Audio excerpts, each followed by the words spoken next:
আমাদের তেল গ্যাস যেগুলো আমাদের আসার দরকার বিভিন্ন পথ দিয়ে, সেইগুলো কিন্তু আমরা পাচ্ছি। এখনও কিন্তু আমাদের কোনো ক্রাইসিস হচ্ছে না।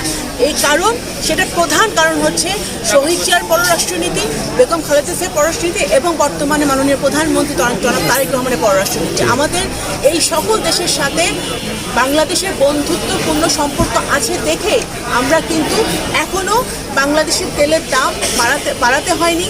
বাংলাদেশের সকল দ্রব্যমূল্যর দাম সহনীয় পর্যায়ে আছে এবং আমাদের দেশি ভাইরা বোনরা যারা কষ্ট করছে ওখানে, তারাও কিন্তু অ্যাটলিস্ট তারা নিরাপদে থাকতে পারছে, তাদেরকে প্রোটেকশন। তেলের দ্রব্যমূল্য বাড়ে না, জ্বালানি তেলের দাম বাড়ে না এবং অনেক জায়গায় কিন্তু দ্বিগুণ তিনগুণ বেড়ে গেছে। যুক্তরাষ্ট্রেই জ্বালানি তেলের দাম অলমোস্ট 50% বেড়ে গেছে। তো সুতরাং এখানে অনেক জায়গায় আমাদের সিঙ্গাপুর, শ্রীলঙ্কা, ফিলিপিন্স, ইন্ডিয়া, আমার পাশের দেশ ইন্ডিয়া, সব জায়গায় জ্বালানি তেলের দাম প্রচুর বেড়েছে। কিন্তু সেই জায়গায় বাংলাদেশের সরকার, আমাদের সরকার কিন্তু এখনও জ্বালানি তেলের দাম কোনো কিছুই বাড়ায় নাই। আমরা বিদ্যুতের দামও বাড়াই নাই।